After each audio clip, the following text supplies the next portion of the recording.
Hello and welcome to the Star Wars Shatterpoint tournament recap for the first GT in the UK season, the Twin Suns over Sheffield Shatterpoint GT that was held on the 2nd and 3rd of May 2026. I'm your host Steve, and join me as I look back over my preparation for the GT and then talk about my games and how I got on at the tournament. So, as always, we will start by looking at the primary unit breakdown for the event. And before we kind of get into the nitty gritty, I would just like to thank once again the organisers and the venue of the event. Absolutely amazing tournament. Really, really well run. Lots of positive interaction. I thoroughly enjoyed my previous visit to the Sheffield scene there. And yet again, they did not disappoint at all. So yeah, really, really impressed with their venue. If you do get a chance to go up to the Outpost in Sheffield where the event was running, please do prioritise it because it is well worth it. So let's have a look at the breakdown. And I am sure as no one will be surprised at all, the most popular primary units brought by the players were Boss 8 times, Cassian 7 times, Hunter 7 times, and then we drop down to Moff Gideon in 6, and then it starts to be some 5s with Kiadi, Vader, Jedi Hunter, Anakin, and Obi. So no real surprises coming in there in terms of the meta and where we thought things were going to be.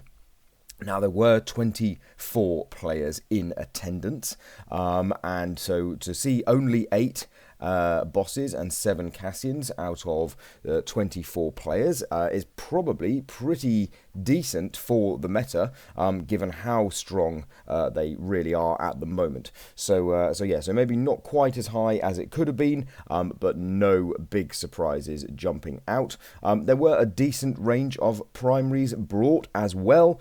There were some separatists in there, and there was quite a lot of Galactic Empire as well, which was lovely to see. So let's take a look at my list and talk through my thought process as to why I brought it. And here it is. So let's think back to the event at Dark Sphere. So at Dark Sphere, I brought the Cassian Kanan half of the list that you can see on the bottom of the screen, but I'd also brought with me Kiadi and Vader. Now, after putting in quite a lot of practice games with the Kiadi and Vader list, both online and on tabletop, I felt that whilst I really do enjoy that list, and I think that is a list that I will be bringing to a lot of events going forward, hopefully following the balance update, I felt that my boss list had to come with me. So, first of all, I'd like to throw out a really big thank you to the local guys from Mystic Games who gave me practice games, and in particular Ollie, who me and him were playing at least once a week, smashing meta lists into each other just to try and get the reps in on the games. I cannot underestimate how important that was, and I actually ended up facing lists that I had practiced against. So that was incredibly beneficial as it turned out. So yes, so the Cassian list to kind of discuss first. So the Cassian list with Ezra and Baze and Chirrut, I think that is a brilliant combo there. Obviously, you want B and C in the list somewhere. Cassian is just brilliant, and Ezra, with it being a tiebreaker, works really well.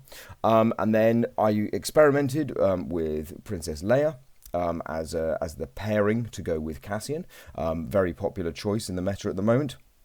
But whilst I do enjoy Leia, I do prefer Kanan. I played a fair amount of Cassian Kanan prior to the boss box kind of coming out, so I'm very well used to this list. And whilst it is the list that won Adepticon, it is not actually that far away from the lists that I was playing anyway, as I was bringing Sabine over Callus. And ultimately, the reason why I chose to bring this list to the GT for the Cassian Kanan side was particularly to do with the terrain at the Sheffield event. Now, when I went up to the last Sheffield event earlier in the year, I noticed that they had a very large amount of the high ground terrain at the store. And I thought to myself, I bet they are going to use a lot of high ground terrain at this tournament, so there's going to be a lot of elevation going on, and also the tables at the previous event were nice and unbalanced, so there were difficult decisions to make around the number of ingress points or the angles of things. And I thought to myself again, I think we're going to have some very unbalanced tables where I will be wanting to have jumps. So Ezra having a jump, Kanan having a jump, and Sabine ultimately being able to turn almost any all movement into a jump means that I am never going to be concerned by the elevation on the boards. So that was my thinking of this list here, and then obviously Base and Turret and the Rebel Commandos are just too good to leave at home right now. Then the top list, the boss and hunter list, this was specifically brought to run into other boss lists. So I have built the boss list here that I think wins in the mirror match. So the boss box with Fixer and Seven Scorch, absolutely out the box, cookie cutter, no problems. Then I have brought Hunter, who brings additional dice manipulation, turning the one miss to a hit for all the units on the board, and he can sometimes flip it to an expertise if he wants to instead. Then you've got Wolf, who is negating the crit manipulation of the opponents. So in the mirror match, the other boss list will not be able to flip crits, which is very, very important. And then the Wolf Pack, in terms of getting up close and personal, the Wolf Pack do hit pretty hard if they can get that focus, and they can roll even more dice if engaged in melee with another clone character, so along with Wolf as well. So that was my reasoning to bring that list there. That list was purely brought to deal with the other boss lists. So going into the event, my plan was as follows: play the rebels as early as I could, just to not to get them out the way, but play them as early as I could, because I was anticipating, with 8 people bringing boss, so me included, I was anticipating that I would run into boss at some point. And then, if the opponent that I'm playing has boss in their list, I put the boss list down on the table, and I just deal with if they choose the other list. So, as part of the practice games, I practiced playing a lot of mirror matches with Cassian into other double revenge lists, and then I also experimented with the boss mirror to make sure I felt confident with the boss mirror, and also what happens if I misjudge and I put the boss list down but they choose their Cassian PLC list, for example. How does that game go as well? So I did do a few reps with that as well. So yeah, that was the focus. Basically, fish for the boss mirror match and outplay and play Cassian Kanan into everything else that I can. So yeah, so that was my kind of deep dive on my thought process for that there. And then the final thing I will say is, before we look at the event, is goals. So setting achievable goals. So when going to a large event, I have found that it is really important to set several achievable goals. Because whilst we attend tournaments, many people attend tournaments looking to win the event, at the end of the day, only one person can win an event. So if you go into an event with the only goal being to win, you're setting yourself up for success if you get there. But at something like a GT, which is tough with big names in the room from the UK and around the world, you've got to make sure that you are setting yourself achievable goals that aren't just, I'm going in to win the event, in most cases. So from my perspective, I set myself a handful of achievable goals. So the first goal was for me to arrive at the venue on time on day 1 and get myself a parking space. And I did that. So already I was at the venue before the start time, I'd locked in a parking space, and I was ready to go. So that's brilliant. There we go. Goal number 1 ticked off. And it sounds silly, but it's really important to set those goals early doors.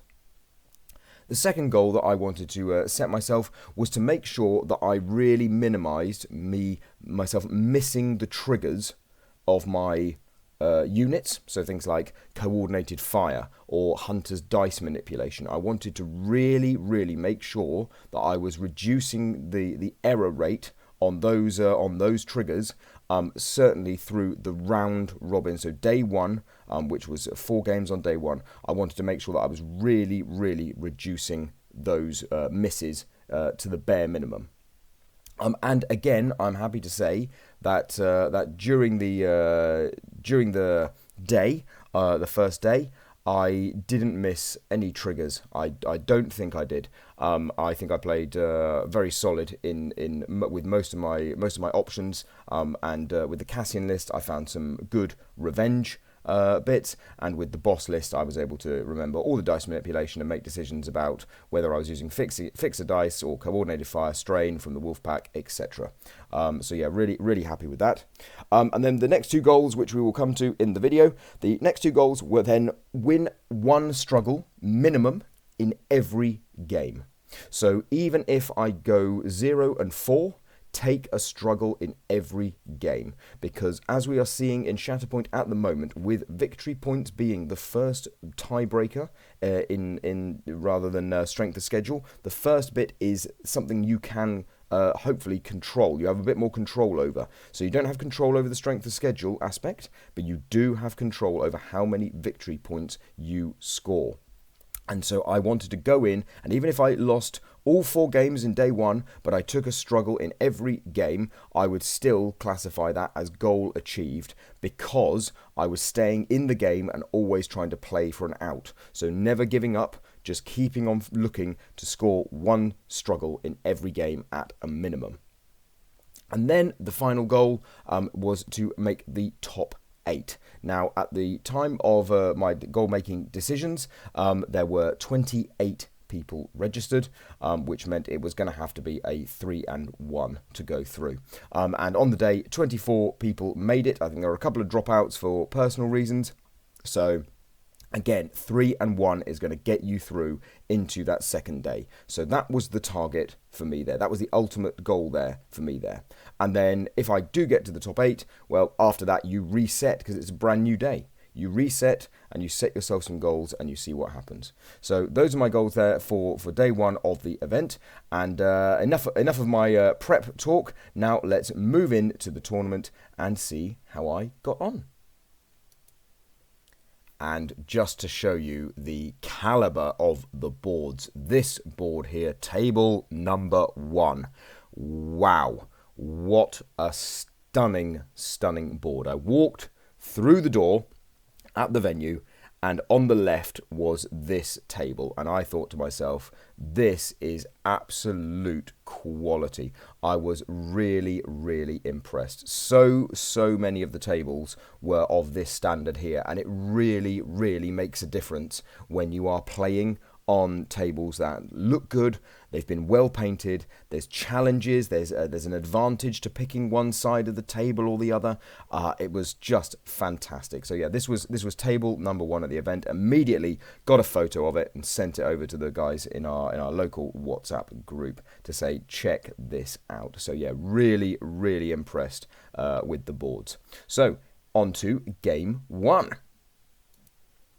So in game 1, I was playing versus Ewan. Now, if we go off the pre-ranking list on Longshanks, I went into the event seeded 5th, and Ewan went in seeded 8th. Now, whilst Longshanks rankings aren't the be-all and end-all, and I will probably do a video in the future about how the Longshanks ranking system works, just so that people can kind of hear about that, as it is an interesting system. The Ewan was going in ranked 8th, so yeah, so 5th and playing 8th, so pretty tough round 1, I thought to myself. Ewan, a young man from the local area. And he'd brought Anakin Skywalker, Ahsoka Tano and the Arfs, Kiadi, Shakti and the 501st, then Thrawn, Stormtrooper Sergeant and the Death Troopers, with Moff Gideon, Death Trooper Escort and the Dark Troopers, and it was strategic positions was the mission. So I wasn't too surprised to see strategic positions, as I had thought that this would be very popular at the event. So I'd also put quite a lot of reps in on the missions there. So that's something I didn't mention in the kind of pre-tournament practice stuff, I ran almost every mission, and I can't remember if I said it in my video for the last tournament recap, but I brought Never Tell Me the Odds to that last tournament because I didn't want to be caught out by playing on Never Tell Me the Odds, so I put more reps in with that. But I played First Contact to get the reps in on First Contact, obviously some Sabotage, and then quite a fair bit of Strategic and my mission shifting priorities to make sure that I was really feeling confident on those. So, looking at these lists here, we can see there is no boss on the list. So I thought to myself, right, there's no boss on his lists. If he brings the Anakin and Kiadi, I will probably have wanted to bring the Rebels against that one, because whilst they can deal with the Cassian Kanan list, and it does play into their Force push a little bit, the Force repulse, I felt confident that my Rebels would do fine into both of these lists, and also I didn't know what he was going to play, so rather than dropping the boss list immediately, I thought to myself, right, let's play the Rebels, and then if I face boss lists all day, I'm not list locked into playing the Rebels into them. I can just play the mirror match, which I prefer. Who's to say whether it's better or worse than playing Rebels into boss? But I prefer the boss mirror match, and I back myself on that one. So, in the end, Ewan actually chose to go with the Thrawn and the Moff Gideon list. So we had Empire versus Rebels. And let's take a look at the table. And joy of joys, my first game is on table 1, the beautifully painted table that I spoke about at the beginning of the video. So yeah, I was really chuffed to see that one. Now, Ewan won the roll-off and chose his mission strategic positions. So as you can see, I've got my Rebel Commandos deployed on the right-hand side to take the middle point that's closest, that's always switched on this mission. And then I've got Baze and Chirrut and Ezra up on the top, so Ezra has gained a bit of use for him to move and then maybe jump to get some elevation if something came up. And Baze and Chirrut are down that side there as well. So yeah, very happy with the board side that Ewan chose. Happy to play on this side of the map for sure. And yeah, felt really good. So let's start and see how we got on. So my first pull was Sabine, and she was able to get herself all the way up the elevation and to the right hand side point after Ewan's first turn, and we were able to sneak that objective there. Then on the return, Ewan managed to get his some supporting units up and put some shots into Sabine. And my first dice roll of the GT looked like this. So straight in with the 5 misses, because Sabine had the had a hunker token there, and those regulars who watch the channel will know that my video reports are not we don't focus on the things we can't control, like the dice, unless we get some ridiculous rolls like this one. So yes, so it did make me chuckle. The first roll of the GT hitting the 5 misses. So yeah, so there we go. But it's all up from here. We were on table 1, so we can only go down. And surely the dice rolls can only get better than 5 misses. But very quickly, the result of that, though, is that Sabine was looking pretty worse for wear. So her protection came in to save her from being wounded, I believe. But yes, 7 damage, pin, strain, and disarm. Sabine is basically out the window right now. So that was a pretty rough start to the match there. But that's okay. It's only one unit. The attention was focused on Sabine. She did her job. She got the score where she needed to, and now it was time to put some pressure on and see what we could do. And put some pressure on we did. The Rebel Commandos there. We managed to, with some plays where we were moving different units around. Sabine might have even moved the one of the Rebel commandos there on her activation forward a little bit. We were able to, first of all, pinch the back point there. So we moved all the way down, pinched the back point, and then we were able to take that high up elevation point with the other rebel commando. You can see that we're using one of the priority markers because we used Ewan's tokens on the board, and he had only got 4 of the standard marking tokens. So we used one of those for struggle 1. So that's why that is there on the board. But at that moment there, I was then able to score 4 points. So Sabine was in a rough way, but on the scoring, I was definitely in the driving seat and foot on the throttle. Let's go all out.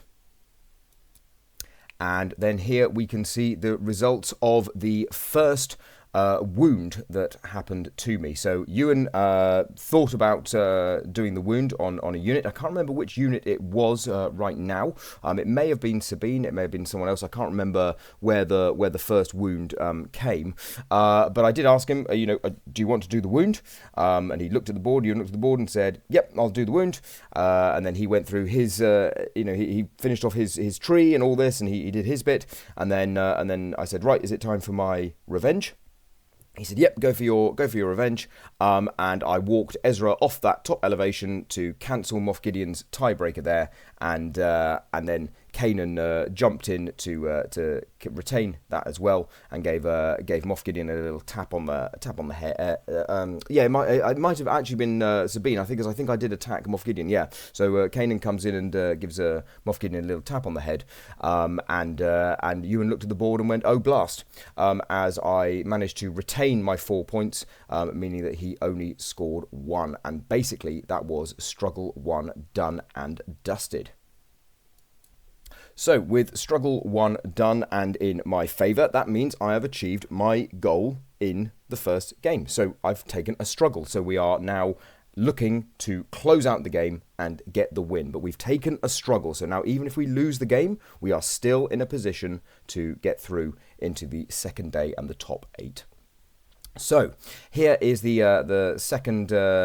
layout for the second struggle, and I will also just momentarily draw your attention to this lovely gadget that was made by friend of mine and friend of the channel, Tabletop Impulse, aka Phil, and this is a lovely gadget designed by his wife Helen, used to cover the side of the mission that you don't want to use, and then you can put 2 dice in it to represent where the priority token has gone.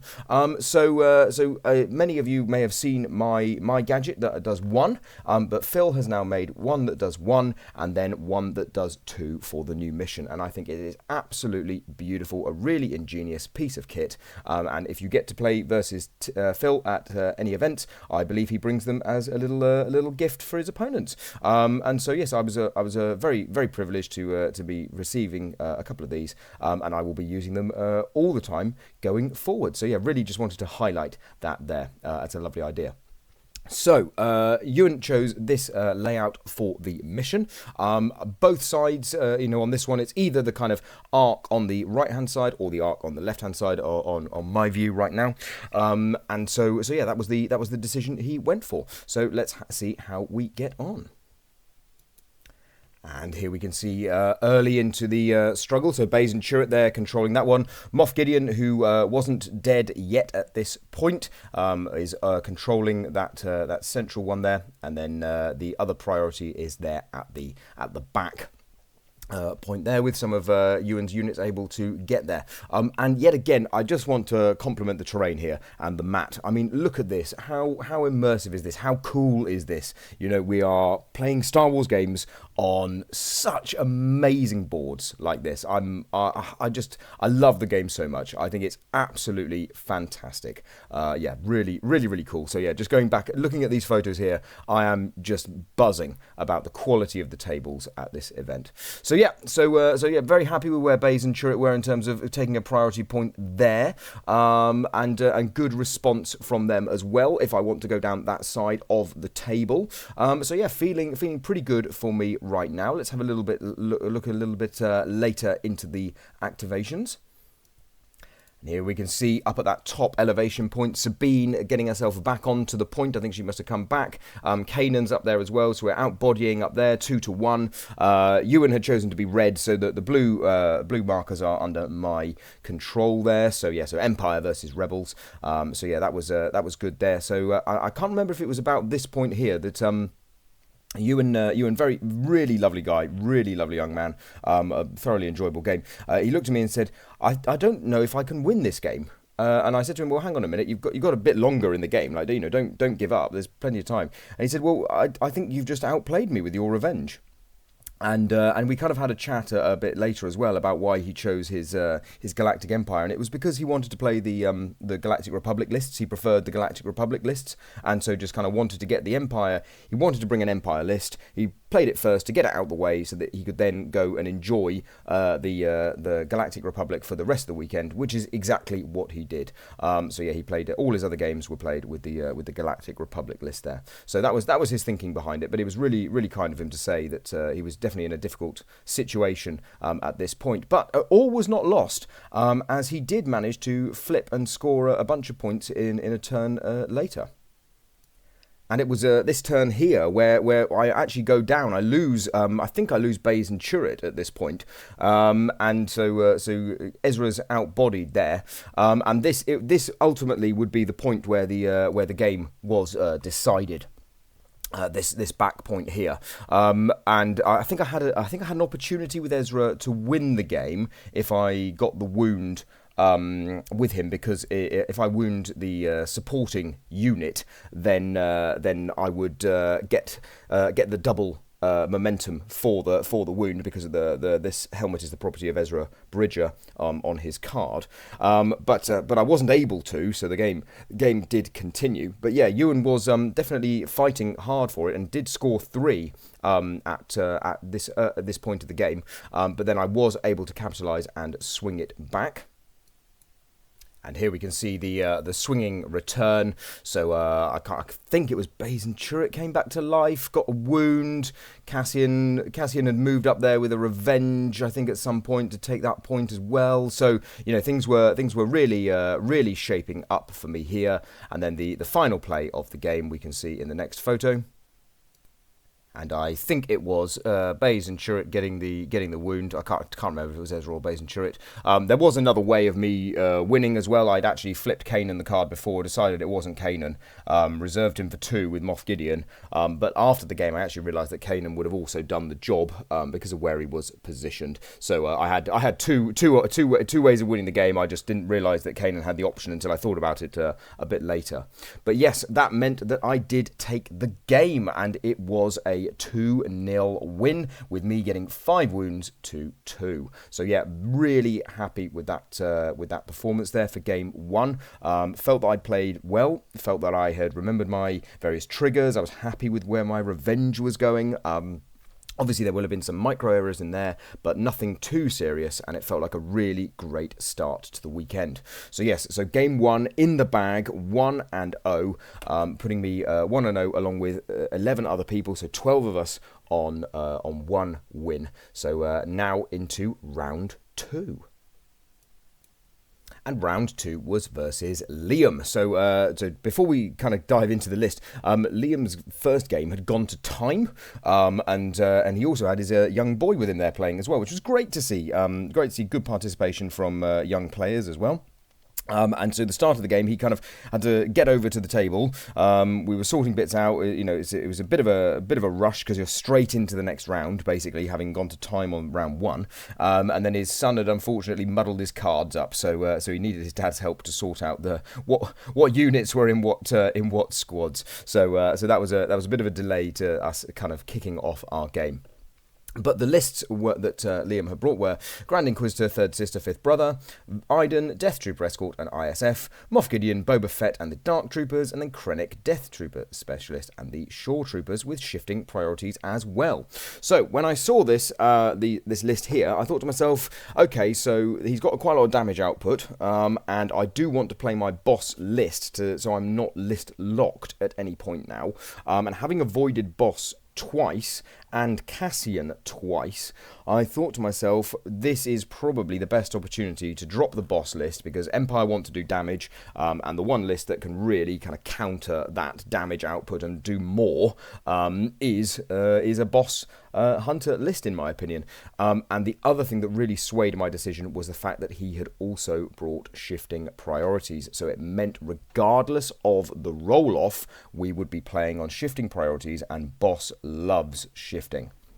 So I decided to go with the boss list.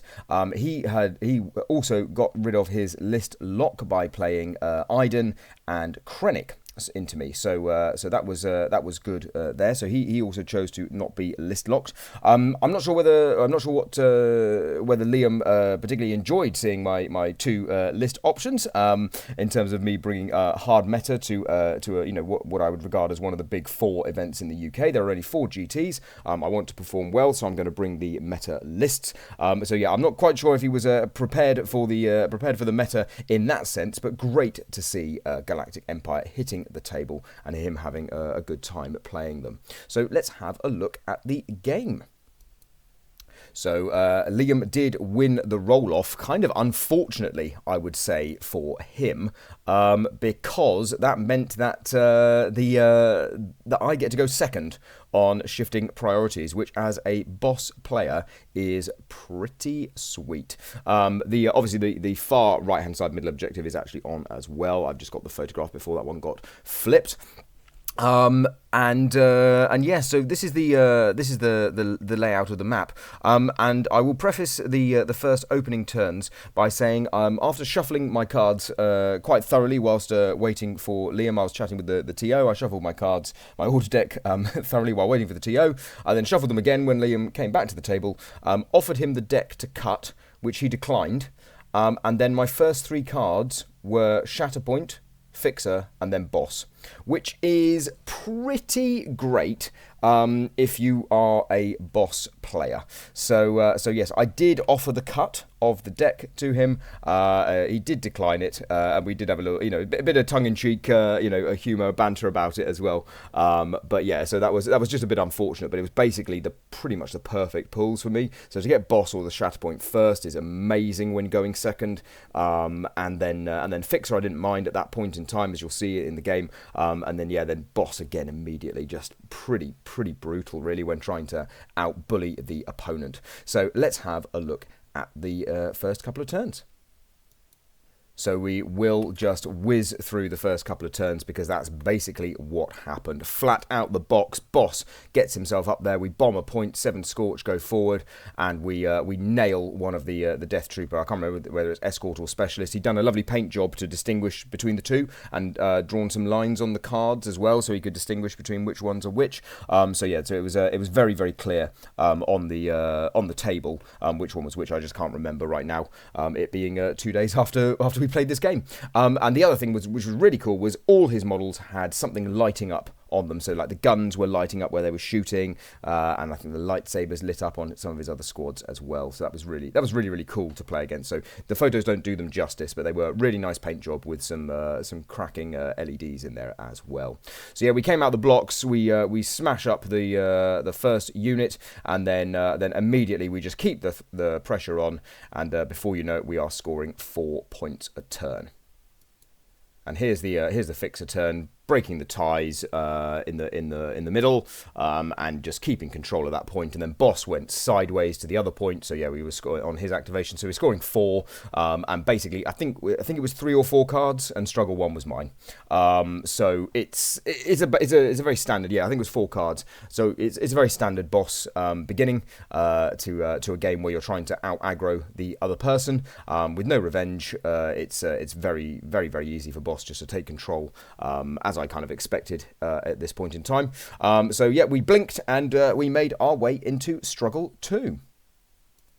And so here we are in Struggle 2. So yet again, really happy to say that I've won a struggle. So yet again, we find ourselves in a position where now, even if we lose the game, we've taken a struggle. So that's another goal achieved. Boom, in the box. Let's go. So this was the layout here that that Liam chose. Both of them weren't amazing, but this one he thought was favouring him slightly. And unfortunately, what happens, as you'll see during the game, in this struggle in particular, is the right hand side, the block one there, as we look at it, kept coming up as the priority, and he just wasn't able to take me off the point. I was able to hold that point for so long, and there were moments where dice were missed. One more success through on an attack would have seen one of my units pushed off that point. So yeah, pretty unfortunate. The back point with the expertise he controlled basically through the game, or this struggle, and then the miss was where we saw a lot of the action. So let's have a look through struggle 2. So here is Iden coming in and dealing with 7 Scorch, who've kind of got themselves onto that point. Iden hitting like a truck in this game. Probably the best activations that Liam had came from Iden. So she was able to do really, really well. And yeah, the damage was going onto 7 Scorch. So whilst I'd managed to get them back and onto the point, Iden came in and went, nope, that's my point there, and bullied them back off it, getting the wound on them. In fact, I think it might have been the second wound that Iden got on them before 7 Scorch were then able to get themselves through there. We did have a really interesting interaction here as well with the ISF who were shooting at 7 Scorch around whether they were able to have line of sight through a piece of terrain with a kicked out leg on it. In the end, the TO ruled, made the ruling on it, and I said to Liam, nope, you can move yourself into a different position. That's absolutely fine. Even though we're playing a GT, we can still be friendly, we can still be polite, and play the game with the intentions that it's meant to have. It's a lovely game, and we should be playing it in that respectful way. It's important to make sure we're both enjoying the game throughout. So yeah, so 7 Scorch go down, but they are able to come back to life and pinch this miss point before they leave the table.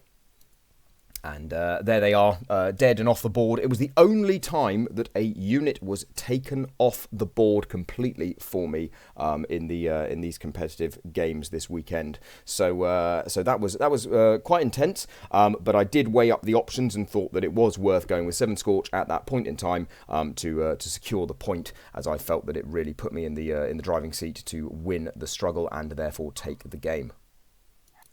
And here we can see how it ended. So the Wolfpack here were able to get the single shove on the ISF, which gets them away from the point there. So I was able to clinch that one. And then on the far side of the board, here is that block objective with Hunter, who sat there all game. Krennic was unable to shove him off. The Wolfpack come in, and yeah, we were very, very comfortably able to get the win here in Struggle 2.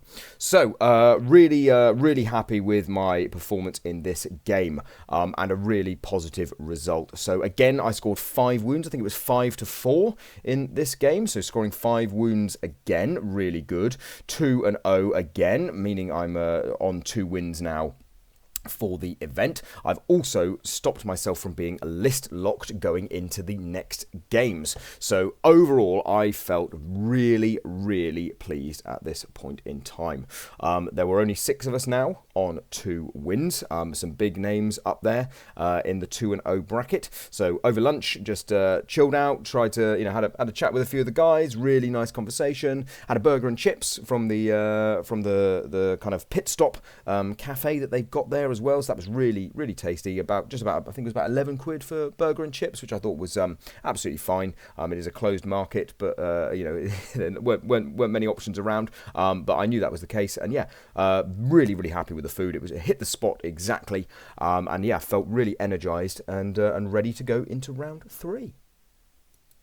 So into round 3, we are getting to the business end of the day. 1 more win will see me go through to the top 8. But again, it's just about focusing on getting 1 struggle at a time. So I was playing versus Zombie Hedgehog, aka James, who I'd played before. With absolute sincerity, I think James might be the nicest person who I have ever played against. probably the one of the best competitors that I've played against, and I was really thrilled to be able to get another game in with him, because I think he's just genuinely a really, really lovely person. So yeah, I knew it was going to be a tough game, but that's, if you're going to go to these big events, you are going to have to play tough players, tough games, and if you're going to do that, then you might as well play against someone really nice. So that was really, really exciting to see. So he was running Leia, Luke, Baze, and Turret, Cassian, K2, and the Rebel Commandos. And then Vader, Death Trooper Escort, ISB, Moff Gideon, Third Sister, and Fifth Brother. I don't think he was list locked. I think he'd cleared his Empire list in round 2. And I suspected that he was going to run his Leia and Cassian list into me. And so I put my Leia and Cassian list down as well. My Kanan and Cassian list down as well. And the other reason why I did that was because of Never Tell Me the Odds. And I've got forward deployment with the Rebel Commando, so I didn't want to miss out on that there. So yeah, very happy to play the mirror match. And also, I will reveal that this was one of the lists that I had got reps into, as Ollie had very kindly run this list into me several times. So I felt very confident with the Cassian Kanan going into this list as well. There was nothing there that was kind of going to catch me out from the list there. So whilst I'm not as familiar with a couple of the units as I could be, because I don't play them as much, I knew that the kind of the gotcha moments that could come in the game. So yeah, felt very confident going into this one. So I did win the roll-off, and I chose to put us on shifting, simply because of the layout of the board, which you will see now. So here we go. Here's the layout of the board, and I went with shifting. Again, another really, really nice bit of terrain here. Loving it. And yeah, so James and I, we knew it was going to be a really good game from the beginning. And yeah, let's see how the game progress. And I came storming out the blocks. So Baze and Turret made their way down the table. We managed to get, I think again, maybe I got a Sabine pull early, or someone early, got Baze and Turret right down the board. And we smacked the Rebel Commandos for one. Absolutely annihilated them. Wounding early with Baze and Turret in a revenge mirror is brilliant. Because of the way that the deployment had happened, there was no way that he was going to be able to take the point back. They were in their steadfast side at the end of their activation as well, so the shoves weren't going to do anything. So from Leia, so even if she got 2 down, it wasn't going to take them off the point. So yeah, really, really great opening there for me. So yeah, just got the foot on the gas and got some good pulls early on the deck. Then here is a kind of an action shot partway through the first struggle. I think I've scored 4 at this point here. I want to say I've scored 4. Definitely scored 3. Probably, I think I've scored 4 at one point, very early doors. Really, it was literally foot down. Let's go, bang, bang, bang, bang, bang. Wounds flying. I also recognise that James, uncharacteristically, I would say, had made some positioning errors very early doors, and I was able to capitalise on those in terms of the revenge triggers not being as strong as they could be. So yeah, I was able to capitalise there. So that was definitely playing into my favour early doors. So that was the foot down, and let's keep this pressure on. And in quick succession, Struggle 2 went to me. Struggle 1 went to me, and we move into Struggle 2. Yes, so Struggle 1, very much in the driving seat, got the job done, and then we move into Struggle 2. So Struggle 2, at this point here, James was very much thinking, God, I just got to win a struggle here. I've got to survive the game. Basically, it was absolutely brutal. You can see his Baze and Turret there on one objective there. So yeah, it was really tight in the game here. The priority swinging around, and it was a real kind of clawing back and forth, both looking to exploit any micro errors, any successes or fails on dice that we got through. It was really trying to just think it through, take our time, and kind of get through the process and see what we could do. But that back point there with K2SO was going to become quite important in this mission. As was my back point here. I can't remember if this is struggle 2 or struggle 3. So basically James took struggle 2. There was a moment where I could have won. I think there was a moment where I could have won struggle 2, but I couldn't quite get over the edge, and James managed to swing it back. So I think I finished one short at one point in struggle 2, I want to say, and then James swung it back, and then we went into struggle 3 with a very, very tight game ensuing.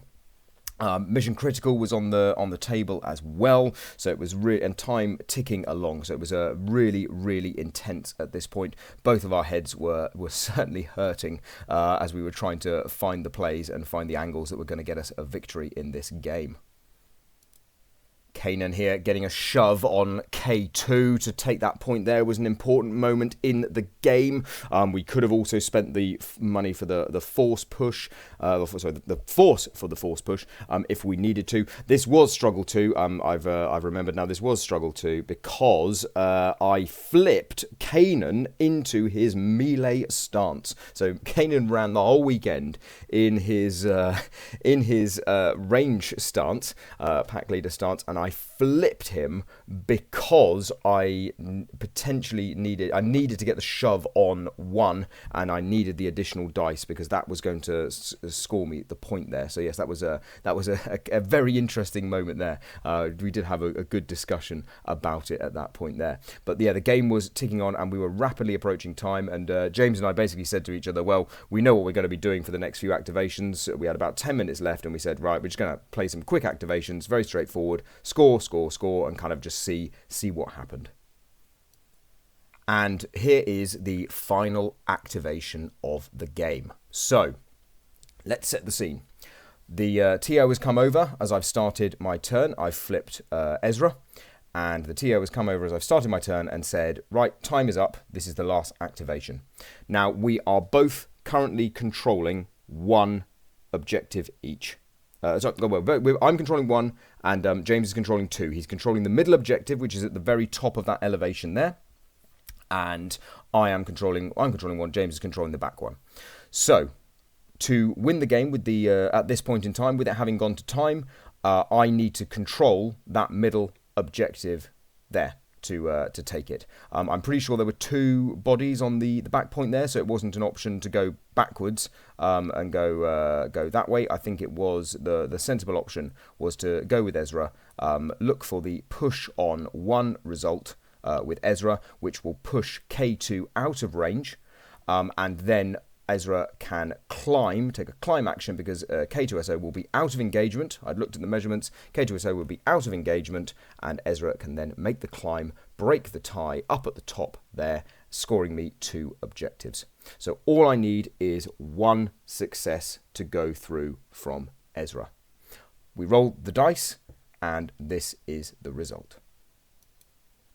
So 4 misses, 2 hits, and a crit, and K2SO gets the crit down to a hit on his expertise and blocks all of them. So with the 4 misses, all we needed was 1 more expertise or another crit out of those 4 dice, and we would have been through and won the game and gone 3-0. But unfortunately, as can happen, it comes down to a key roll of a game, and we get to that stage where unfortunately it didn't pay off for us. Now, the dice roll itself doesn't actually matter at all. The positioning that James got himself into, the way he played and got himself back into the game, meant that it came down to the final dice roll. So James played superbly through struggles 2 and 3, really dug himself back into a game which had slipped away. I mean, he nearly lost the game in struggle 2, and he pulled himself back from nearly losing the game in struggle 2 to getting the 2-1 win. So big credit to James, who went 3-0 at that point. I am now 2-1. My brain is fried. I am literally packing up and moving to the next table immediately, and I am now on the cusp of being knocked out of the grand tournament and not making it through to day 2. And my opponent is Tolstar. Unfortunately, I can't remember Tolstar's actual name, so apologies there. Again, it was a couple of days ago, and my brain was absolutely fried. And Tolstar, who was also on 2-1 at that point, very good coach. I believe he got a placed in a GT, a podiumed in a GT before. So yeah, really, really intense. Knew that this was going to be a tough one, and it was Anakin, Ahsoka, and the Arths with Kiadi, Shakti, and the clones, 501st, and then Cassian, K2 Rebel Commandos, Leia, Luke, and Baze and Chirrut. So basically the exact same list that I've just faced on strategic positions. Now, my brain was absolutely cooked at this point, and I looked at this and thought, blast, I really want to run the boss list into the Jedi, I think, at this point here, but I couldn't risk him dropping the Cassian into the boss, because I do find it difficult. I think it's an okay matchup, but I thought, okay. The other factor that came into play was I also feared that I would miss all my boss triggers. If all my hunter dice, all my ranges, or the fixer's hunker, all that stuff, I thought I was going to miss a lot of those because I was that cooked in my thought process from the previous game. And so I thought, right, I have to just put the Cassian Kanan list down, because if he puts his Cassian list, then at least I know what I'm playing against, because I've just played it.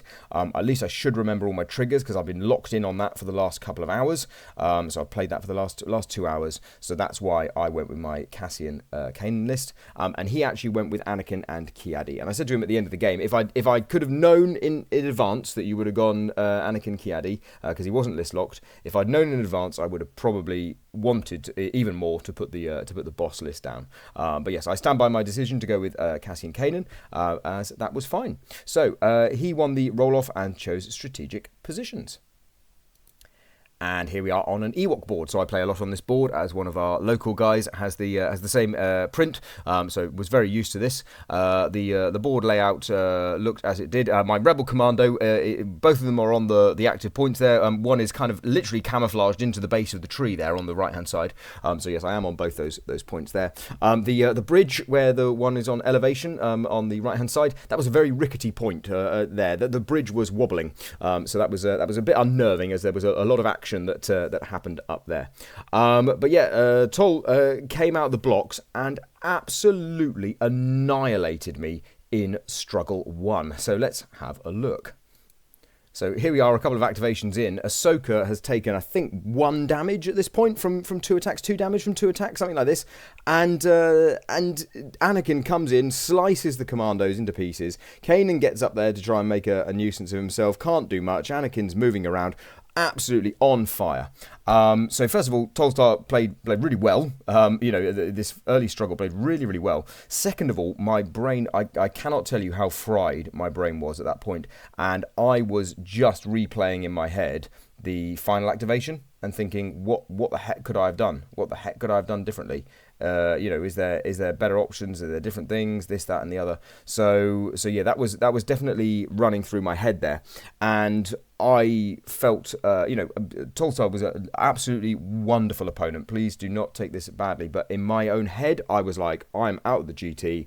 I can't do this. Right, Struggle 1 is slipping away from me, and I took some time to process my thoughts while this was going on, and I thought to myself, right, you are not out the game. You just need to win the next struggle. So let Struggle 1 go. Let it go. As Elsa would say from Frozen, let it go. And set yourself up for Struggles 2 and 3. You know the mission. You've put the reps in. You're good with this list. Let's get to it and make sure that you win Struggle 2 and take it to a deciding struggle, because you're not going to go out the GT without going down with a fight. And your primary, one of your goals for every game was win a struggle. You've done it in 3 other games. Let's get it in the 4th game and just see what happens going into the final Struggle 3. So that's what I did. So this Kanan activation here, he goes down and he smacks the 501st, because again, I was looking at the next struggle and I was searching to tee things up for some wounds, maybe a Cassian bomb a bit later. Anything can happen, and Kanan can jump up there maybe a bit later. So there were loads of options that I was looking at, and I was just trying to maneuver my pieces around the board to make sure I was ready for Struggle 2. And as part of that process, I did keep Bays and Chirrut in reserve once I knew that the struggle one had gone away from me, because I knew that I had them available to react to what I needed, and it paid off. So really nice decision making there from me. So I was very happy to do that. I thought it was good to have Bays and Chirrut in the back pocket, and I was able to score quite strongly early doors in this struggle here. So yeah, Ezra managing to get over there onto the tie-break point there with Kiadi Mundi, we can see, and Bays and Chirrut there. At the far point, the one with the miss, we weren't able to get to take that one too early, but I think I was scoring 4 early at one point. I think I scored a 2, and then it was a 1 back, and then a 4 I scored. And so yeah, the struggle 2 definitely started to play in my favour, and I really started to hone in and focus in. I'd allowed myself that time to process the disappointment from the previous game. I forgave myself and went, right, now you knuckle down and get into struggle 2. And I started to play as hard as I could, basically, to try and recoup something from this game. And I did take a struggle 2, and so that means that I did achieve my next goal. So that's 3 of my 4 goals achieved. Score a struggle in every game is now ticked off. So I was really happy with that there as well.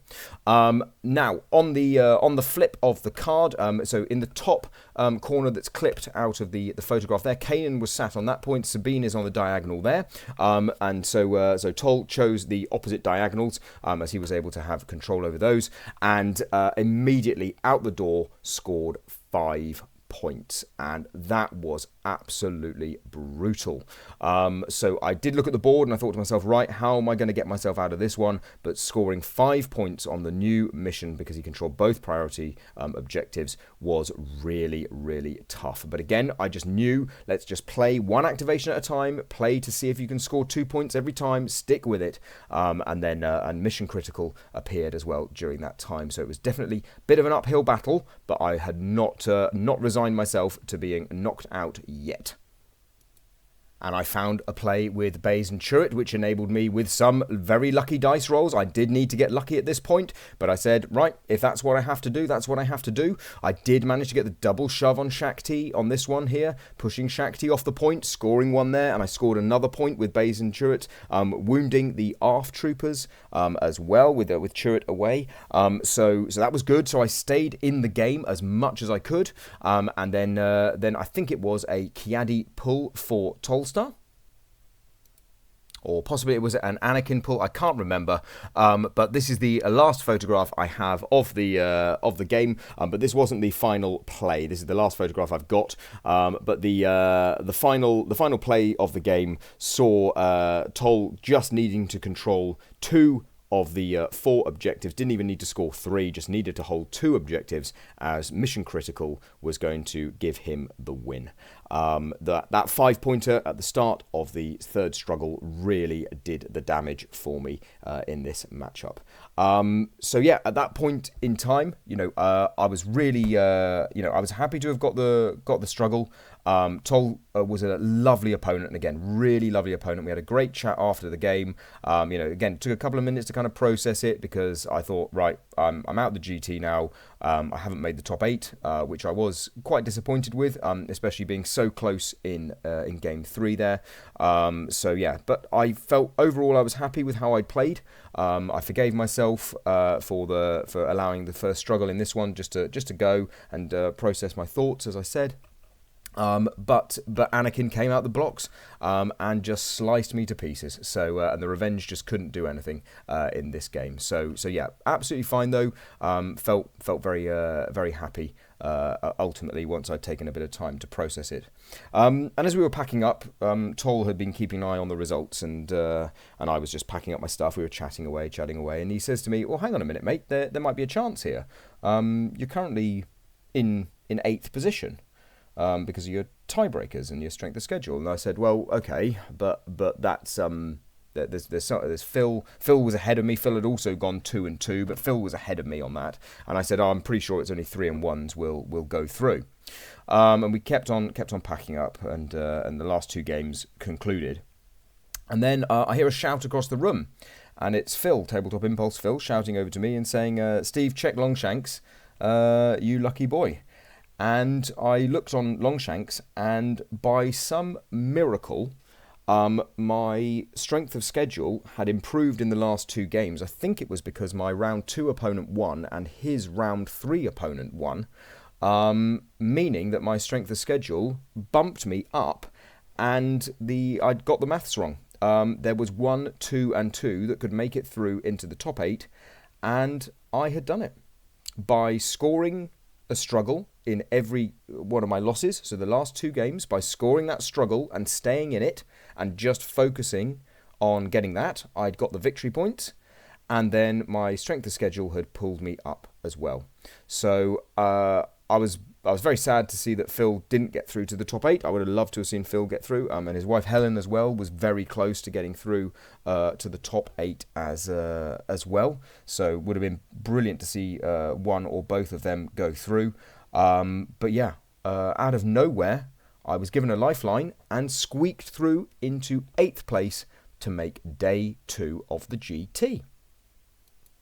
So, to round out day 1, here are my games. So we can see it was a 2-0 win in round 1 with 5-2 on wounds, 2-0 with 5-4 in round 2, then 2-1 loss, 7 wounds to 5, but scored 5 wounds again, and then in the final round, 2-1 loss and 6-5 on wounds. So I scored 20 wounds across the 4 games, which I was pretty pleased with as well. But yeah, so that was my day 1, and as I say, I managed to squeak myself through into the top 8. And here we can see the top 8. So James ended as number 1 seed. Lewis was number 2. Tolstar, who I played, was number 3. Aidan was number 4. Jan, number 5. Ben, who real name Ben, is in 6th. Emma in 7th, and then I get through in 8th. As you can see, my strength of schedule was, I believe it was the 2nd highest in the tournament, and then also my wounds were higher than Phil as well. So even if we'd been tied, I would have squeaked it through on wounds. So yes, so that draws day 1 to a close. Then I was actually staying with some friends from my Blood Bowl days in Nottingham. So I drove down about 50 minutes down to where they live. Stayed the night there, had some fish and chips, a couple of beers. Played the ukulele, chilled out for the evening, really nice, had a chat about Shatterpoint and Blood Bowl. And knew that I was going to be coming back to do the knockouts on day 2, and I have a rematch versus James, which was very exciting. So during the evening, I looked at the draw, and I thought about what was I going to play. We've already fulfilled our destiny, so you're not list locked for the finals. You can just play the same list in all 3 if you go all the way. And I thought to myself, right, he is just going to play his Cassian Leia, so I'm going to play my Cassian Kanan back into him. But if I win the roll off, the one decision I would make differently, depending on the table, obviously, but the one decision I would do differently is I will choose Never Tell Me the Odds. So if I win the roll-off, I'm going to choose Never Tell Me the Odds. So we have a slightly different mission to play on, and I'm just going to do my best and see if I can get the win again. So yeah, we'll move into game 3. We've already seen his lists before, and I correctly predicted everything. So we put down the Cassian Leia versus the Cassian Kanan, and I won the roll-off and chose Never Tell Me the Odds. So let's have a look at the board. And wouldn't you believe it, we were back on this board again. So I'm back on board number 1, the most beautiful board of the tournament, I think. And yeah, and I picked the same side I'm on, so it's not a rehash of game 1. James is over the other side. We both knew it was going to be a really tough game, really fun. I was really looking forward to it, and hoping it would live up to expectations. So the game starts. I get Sabine, and Sabine makes her way to the middle point. We got the playing card 5 as the draw. Sabine makes her way to the midpoint, and I'm controlling 3. And then good old K2SO moves into that point and shoves Sabine off to take it and score 3. And I pull Ezra. And it is immediate deja vu again, as Ezra just needs the shove to get K2 off the elevation, and then probably one more. It's completely doable with Ezra. And Ezra rolls an appalling dice roll to start the day. I think I said no, Ezra, no, as he only got the 1 damage through on the expertise. And I don't think I was in range to coordinated fire this time. But yes, so I got 1 damage through on K2, and he retained the point up there. So we are immediately on the back foot in this mission. But it's all right. We get Baze and Chirrut. So we send Baze and Chirrut forward to go and deal with one of them to put some damage on one of the rebel commandos. The other one to deal with K2. And again, K2 rolls a brilliant block defense. Baze I think rolls 6 misses. And K2 takes 1 damage from coordinated fire damage at that point there. So I think K2 was on 2 damage, both off expertise and off coordinated fire at that point. And Chirrut over there does a little bit of damage. I think it was like 4 damage to the commandos. But I don't flip any points. And I'm already looking at this going, okay, struggle 1 might be over. The other thing that is coming into play is how much better James's positioning is than yesterday. So James, we did talk about it during the game, and I thought James's positioning was vastly better than the day before. I think we can hold our hands up and say that certainly in struggle 1, I played well. I realised the mistakes that James had made on the positioning, and I capitalised yesterday. And today he was locked down, literally, with K2. But he was right in the zone from the get-go, and I found it very, very hard to play against. So let's have a look at how the struggle continues. So this picture is from the start of struggle 2, just after we scored. But the reason why I've got it is it does highlight a mistake that in hindsight I should have positioned differently. So I activated Cassian, and I deliberately chose to not keep him within 2 of that point that he's on right there, because I didn't want to accidentally score the point. If I decided to wound Luke, but in the end I actually didn't wound Luke, and I thought, hang on a minute, I could have just put him on the point and still achieved the same thing, because I think James wins the struggle anyway, and that would have put Cassian on that point, meaning that he wouldn't score it immediately with Luke. So whilst I did control the 2 other objectives, I didn't tie that one. Instead, that one got gifted to James just from the layout not being particularly favourable to me, and yeah, so I felt that was a bit of a misplay there from me. But so be it. We play on, and let's see how the struggle 2 continues. So Ezra over here was wounded by Cassian's bomb off the point that was there. Kanan's moved his way to be useful. But the big issue that I was really struggling with now at this point in the game was I hadn't done the damage early doors on the units. I hadn't got K2 wounded. I hadn't wounded Luke. I hadn't wounded the rebel commandos. There was nothing that had gone through. I hadn't been able to capitalize and get any early wounds.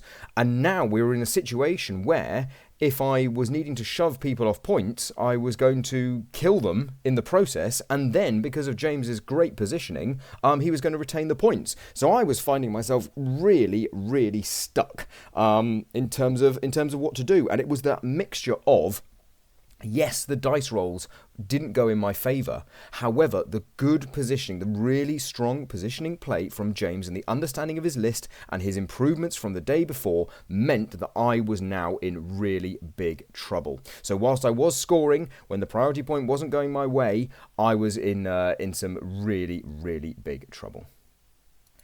And here is a prime example of this. Baze and Chirrut can't wound Luke, because if we wound Luke, then K2SO walks over and just locks down that point, and we don't take it. I didn't get the shove with Chirrut anyway, so we weren't going to be able to be on that point. The positioning with the Rebel Commandos leading into this moment here as well, when he made their attack, he was within 3 of Luke. It was all really coming together nicely. So, K2's positioning, Luke's positioning, and Cassian's positioning by James were phenomenal in this game, and it all slipped away. And here's the final kind of stage of the game.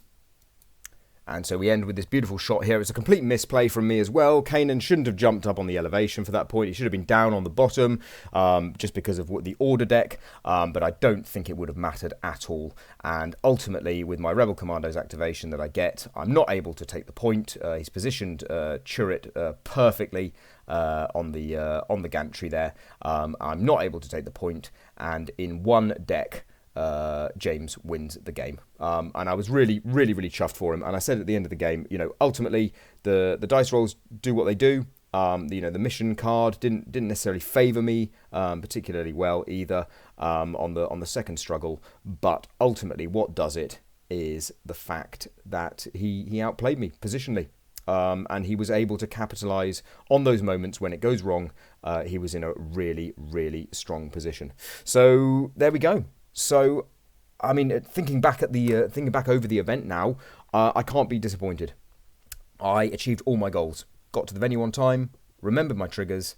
I got a struggle in every game, and I made it through to the top 8 unexpectedly. So I was really chuffed with that. So after I got knocked out, there were options around what we did. You could play against other people, have a friendly match, and I chose to play versus Ben, who'd also been knocked out in that round. I didn't document the game because it was just a friendly, but I did get a photograph of the board, so I'll show you. So there we are. There's the board. He had a lovely Kanan and Princess Leia Freedom Fighter. Yeah, Leia Freedom Fighter list. I ran my boss list against him because I said, which list do you want? He said, well, I haven't played boss much this weekend. I played Cassian 3 times. I said, brilliant, let's play that. We had a great time. The result, it was a funny one at the end. Basically, the TO came over and said, as I was scoring, said, if you're interested, it's mission critical. And that would have given me the win. And I looked at Ben and said, well, that feels a bit harsh. You take your turn. He took his turn, and then mission critical won him the game there. So we looked at each other and said, should we have a draw? Yeah, we'll call it a draw. There we go. So yeah, just a really nice, friendly game. His models were absolutely stunning. And I must apologise, I actually then left the venue. I had some lunch and then left the venue before Best Painted was announced as to who won. So I don't know who won Best Painted. I also didn't take any photos of Best Painted because I was not in a rush to get back, but I was picking a friend up from a Blood Bowl event in Nottingham that weekend and wanted to get there so we could leave pronto and get home about an hour earlier than I would have done if I'd stayed on. So because the round would have finished at a similar time, and then I would have had the 50-odd hour minute drive back to Nottingham to pick my friend up. So that's why I departed early. So yes, unfortunately, I don't know who got Best Painted. However, I will reveal I did actually vote for Ben's miniatures. So I do hope that he got the Best Painted. But if he didn't, they are some absolutely stunning models. And if you do run into him at any event, I think they're really beautiful. So yeah, let's take a look at the final standings then for the top 8. So it's a bit weird how Longshanks has done the top card on this one. So we can see that after round 1, Jan, Lewis, James and Tolstar all won their games. So I finished equal 7th with Emma, both of us scoring no struggle and getting no wounds. So I think that was because Emma and Lewis played each other on first contact, and so the wounds that Lewis received got removed, then meaning that Emma didn't actually score any at the end of the game, whereas I just scored none. And in hindsight, I actually forgot to do Cassian's bomb at the end of the game. And so if I'd done Cassian's bomb, I think Luke was on 1 health at that point. So Cassian's bomb would have probably killed Luke, giving me one wound and putting me up to 7th there. But I'm very happy to say equal 7th at the first GT of the season. So yeah, really pleased with that. Then if we scroll up, we can see that our top 4, both Tolstar and James, lost in the semi-finals, and then Lewis was able to beat Jan and take the victory. I will of course cover all of this in the Stats Center video a bit later on today when I've finished what I'm up to later on. So yeah, all that remains for me to show you then is the swag, the prizes, the gifts for attendance. So let's take a look at those. So first up, let's check out these dice now. These attack dice are absolutely amazing. I've been lucky enough as well to get some red dice as well. So black and red dice, very, very cool to roll those together. And the yellow ones, this photo doesn't quite show the exact colouring, but they're a lovely custardy yellow. They are going to be amazing for expertise modification dice, I think, overall. So I'm probably going to stick with my green ones for the actual rolls, and then use the yellow ones for expertise modification. So yeah, really, really cool dice, really popping colours. Then we get the participation cards, and it is the full Spectre shinies, and oh my goodness, these are stunning cards. I am absolutely blown away by how cool they are. They look wicked, really, really cool to use, and I was so chuffed with them. Having brought Spectres with me, I was really happy to be able to bring those cards and use the Ezra and the Sabine at different points during the day. Got Kanan, unfortunately, after I've been knocked out, but yeah, they are wicked, and I am loving them so much, and I'm really excited to get these and the Spectres back on the table. And then here we have my top 8 prize as well. So for making the top 8, I got these additional 5 shinies. So we've got a couple of the new boxes there for Morgan, for example, there on the left-hand side. We've got Krennic in the middle, and then we've got some Bad Batch cards there as well, and they are also awesome. Cannot wait for the new boxes to release, so these shinies will be seeing the table with immediate effect as soon as those boxes drop.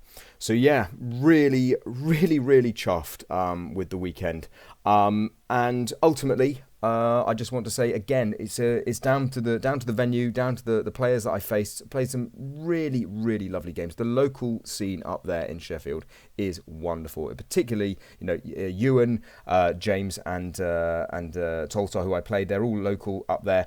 So welcoming, so friendly. Congratulations as well to Lewis, who won the event. They're all great guys up there. As soon as another event is being held up in Sheffield, I will be there. The drive isn't too bad for me, and so I can definitely get up there. And yeah, it's one of my favourite venues, I think. And some amazing tournaments been run as well. So yeah, really pleased with myself to get a top 8 in the first GT of the season. I can't knock it. So yeah, so really happy with that. In the Stats Centre, I will also be covering the Best of the Rest event that happened at the tournament. So if you got knocked out in day 1, there was a Best of the Rest event where there were additional prizes available and stuff, and you could play 3 more games of Shatterpoint. So I'll be covering that in the Stats Centre, so no spoilers as to who did well in that one. We'll look at the lists, etc. as we do. I will also go through all the lists for the top 8 at the event, so I will include my own list in that one. I've done it before with GTs when there's been a 2 and 2 that goes through, so I'll do that for the top 8 just for the GT. So normally I only focus on 4-0s, 3-1s, etc., but I will look at the 2 and 2s from any GTs as well, just to round out the top 8 if there is a top 8 cut. So yes, all that remains for me to say then is thank you so much for watching the video. I hope you enjoyed this kind of deep dive. Hope you enjoyed the thought process behind some of my games, some of my decisions. And hopefully you can take away some learning from this as well. I think what I'll be bringing to the table for the next big event is certainly that the goals that need to be set. You've got to set yourself some goals to make sure that you are comfortable and not just setting a high estimation. Let's go and get a win. I think for the next GT, depending on how I'm feeling with the new meta, which will be in place by then, I can't make the Expo, so the next one will be the Element Games one, the Stockport Games one. So all the events leading up to that, it's going to be a case of me practicing some different lists, playing some things which I'm looking forward to playing in the meta. I wouldn't be surprised if you see a Kiadi list and Vader list coming into play. So probably the Morgan box and the Bale and Skull box coming out to play, and also the Spectres as well with those brand new shiny cards that I've got from the GT. So yeah, so I think that's where I'm going to call it a close. So yeah, big success all round, I think. Very happy. And yeah, thank you all for watching. So please do hit the like, the subscribe, the follow, etc., ding the bell, leave a comment, and I will catch you all a little bit later on today. I've got some things to get on with, but later on today there will be a Shatterpoint Stats Centre for you to enjoy as well, where we look back over all the results from the weekend. So until then, bye for now.